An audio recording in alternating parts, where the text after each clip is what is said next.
Hello, Lucy and Conrad and Caleb.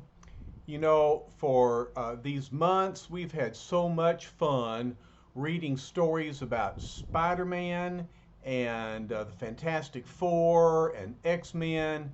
Now we're going to enjoy some stories about the Avengers. We're going to have so much fun. And I've got a great, fun story to tell you today. All right, here it is. It's Thor, Iron Man, the Hulk, Ant-Man and the Wasp, plus a startling new hero joins the ranks of the Avengers. What's that all about?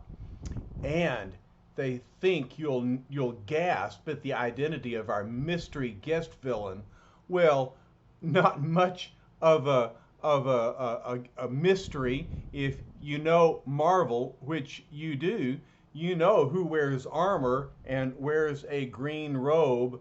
And listen to what he says. Not even all your powers can stop me, Avengers. Prepare to meet your doom. All right, so you know who it is, don't you? He is, well, let's get into the story and we'll find out.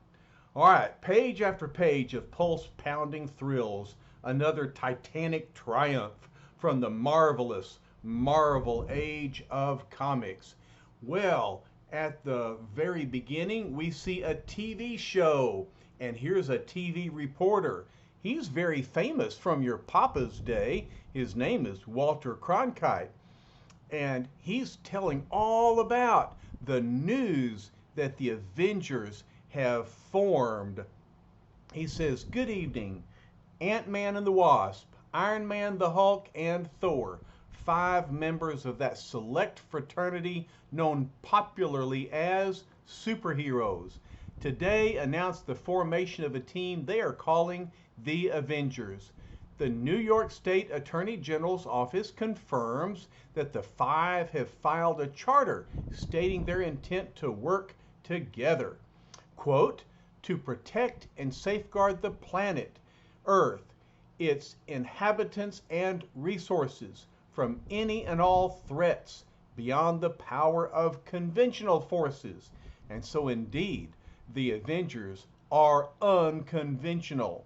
All right, so the House of Ideas proudly presents an all-new adventure of Earth's mightiest superheroes. Don't just sit there, turn the page, and let's get started. Sounds like a good idea. Walter Cronkite continues, the announcement comes just a week after the 5 joined forces to defeat the super menace Loki at an auto assembly plant near Detroit. We read that story, didn't we? And as the news is being shown in this appliance store, Cronkite continues, and barely a year since the formation of the renowned Fantastic Four. And so this fella is watching the news. He says, "Wow, what a lineup." "Yes," says another, "but do they have enough power to keep the Hulk in line?" Well, that is a good question. So this kid says, "Cool, Iron Man's got his own team." The other fella says, "That's Thor's team, you mean?" And so each one has his own favorite. Who's your favorite among these early Avengers? All right, well, we'll get to see them all in action today. At the Baxter Building headquarters of the aforementioned foursome, here they are. Here's the torch saying, "Looks like we got some competition, Reed." Reed says, "I see the Avengers as complementary, Johnny. Good allies are always..." But Ben interrupts, "Aw, who needs them?" And Sue says, "Ben." And look, they're watching the news on the TV screen. "Just a couple of months ago, the military brass wanted us to clobber the Hulk, and now we're supposed to believe he's some big deal hero? Nuts." And so as Sue watches the TV screen, she sees the Wasp. Now where have I seen that face before?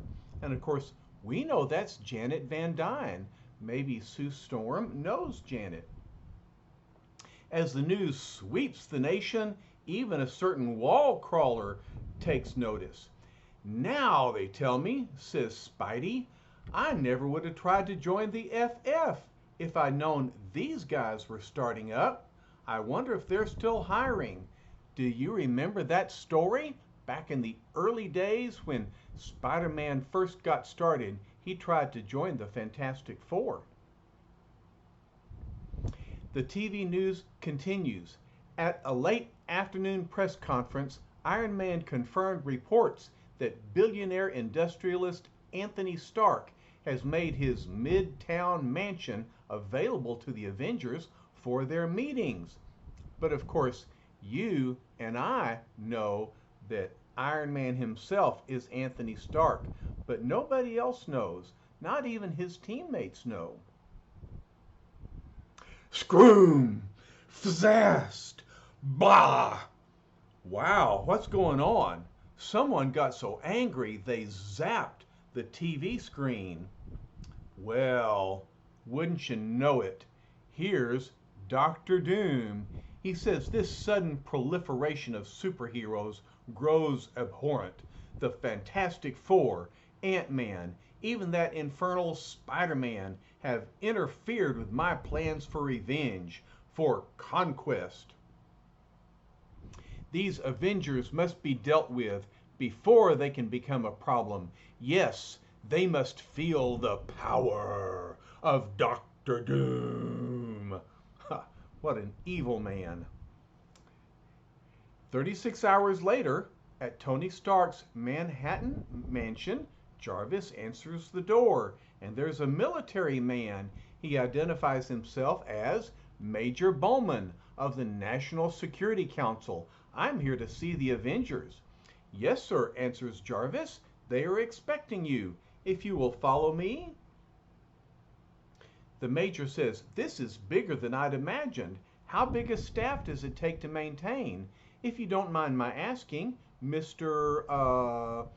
Jarvis, sir, there were 4 of us. Were? Yes, sir. When the others learned that the Hulk would be among our regular visitors, I'm afraid they resigned, sir, despite his recent pardon. Ant-Man says, these digs put the Baxter building to shame. It was good of Tony Stark to let us use the place as our de facto headquarters. Really, says the Wasp, I'd love to get a chance to thank him face to face. Is he as dreamy as he looks on TV, Iron Man? Iron Man says, I'm really not the one to answer that, Wasp. And that's because he's too modest to admit that he is Anthony Stark. And yes, indeed, he is pretty good looking. And Thor turns to Hulk, and he's kind of snarky. He says, is that sorry garment your only raiment, Hulk? Hulk says, clothing's worn for 2 reasons, Thor.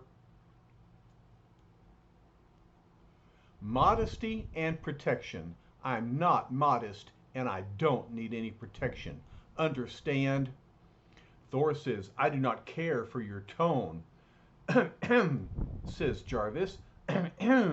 A Major Bowman to see you, sirs and madam.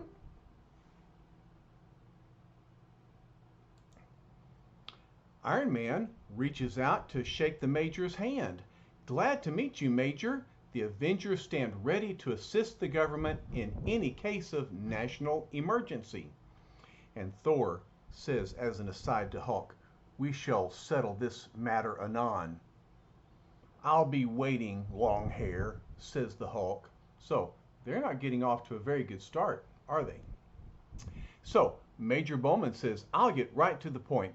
The President and the Joint Chiefs are most concerned about the danger presented by the infamous international terrorist, Dr. Doom. Oh yeah? Says Hulk. Never heard of him. Quiet, Hulk, says Iron Man. Go on, Major. Little is known of Doom's past, but he believed he suffered a disfiguring accident, thus the mask. Thor says his disfigurement must be extreme, that he chose so gruesome a countenance. And the Wasp leans over and says, He's certainly no match for your looks, handsome. Even the Hulk is cuter. Hulk says, "What's that supposed to mean?" "Take it easy, Hulk," says Ant-Man. "I had my own run-in with Doom. When I came to the aid of the Fantastic Four in a sort of subatomic micro-world that Doom had conquered. We managed to defeat the army he'd assembled, but he himself got away. Doom struck me as cold, ruthless, even diabolical. Do y'all remember that story when they all shrunk down into this very tiny world and they enlisted the aid of Ant-Man to help them fight the army?"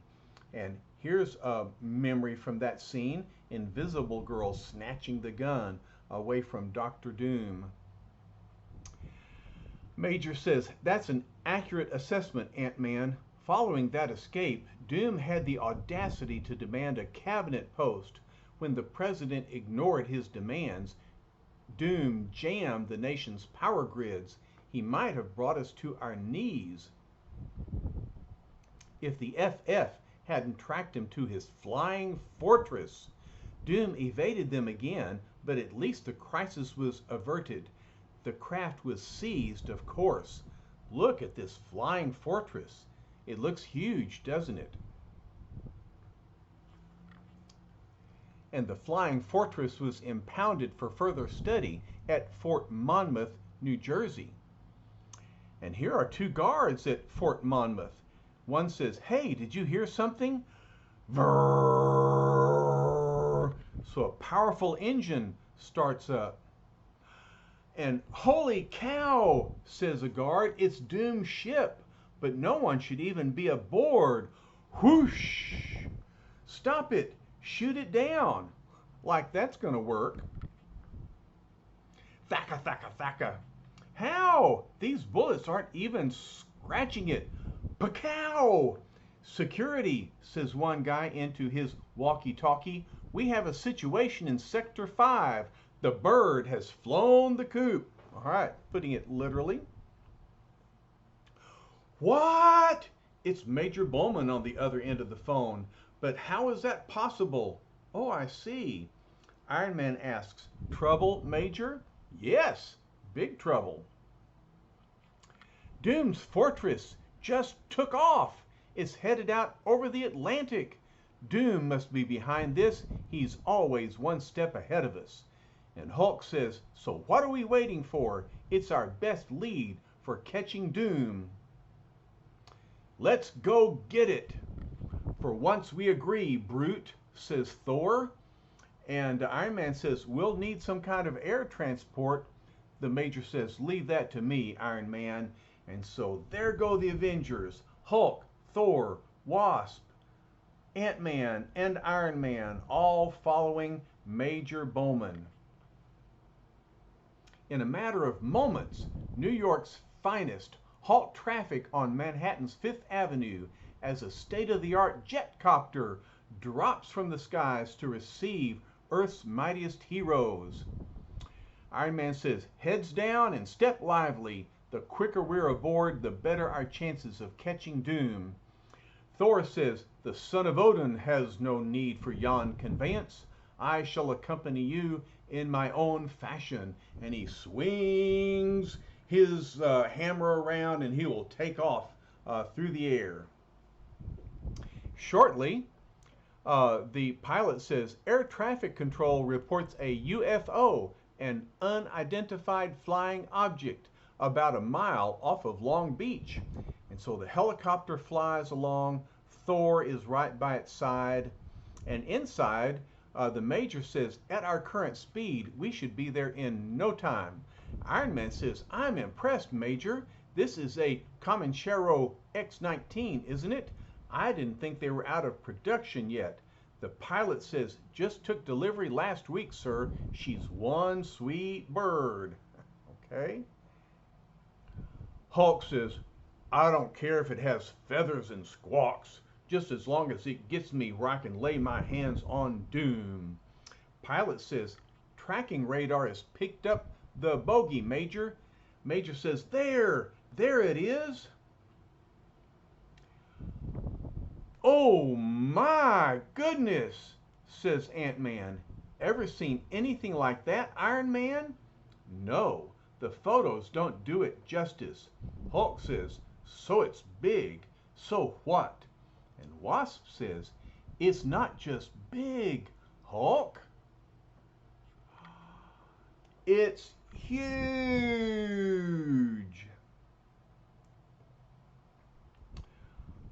Look at how big it is in comparison to the big helicopter and Thor. 1,000 feet long and 250 feet across at its widest, it seems impossible that such a wingless mass of metal could ever stay aloft. Genius, thinks Iron Man. Only a genius could have designed such a ship and made it work. And that's quite a compliment coming from a genius himself, Iron Man. For a moment, all in the copter fall silent, even the Hulk. And then an invisible grappler ray locks onto the pursuing Avengers, drawing them helplessly toward the giant craft. Even Thor says, by my father's beard, I cannot resist the pull.